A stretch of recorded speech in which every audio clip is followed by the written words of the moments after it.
Hello, this is Ron Henderson, President and Broker of Multi-Real Estate Services in Los Angeles. I'm also the Government Affairs Co-Chair for the California Association of Mortgage Professionals.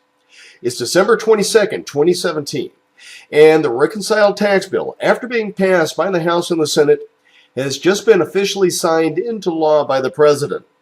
I'm going to go over several aspects of the bill that has a direct impact on real estate and mortgages.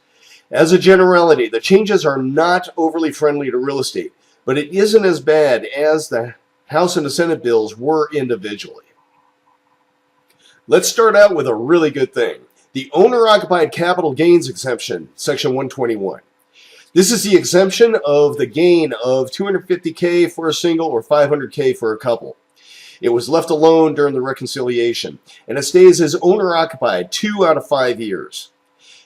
Both the House and the Senate bills individually called out for a change in the holding period to be 5 out of 8 years. The Reconciliation Committee was smart in leaving that alone.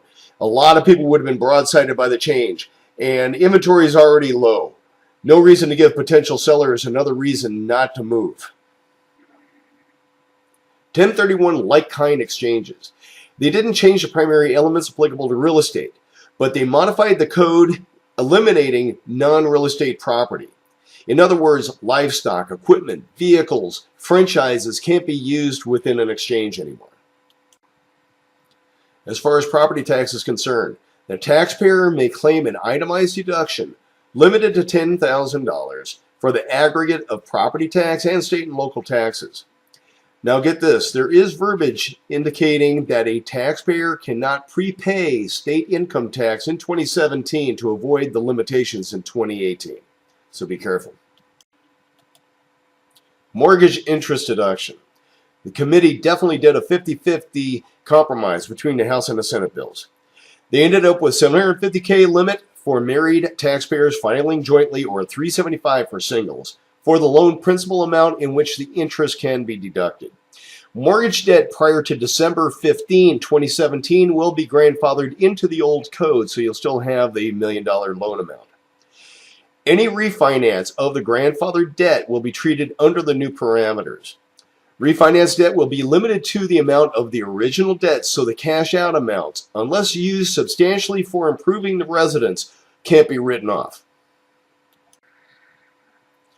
There's nothing referencing the elimination of second homes in the reconciled bill, so it looks like the $750K parameter will be an aggregate of a first and second home.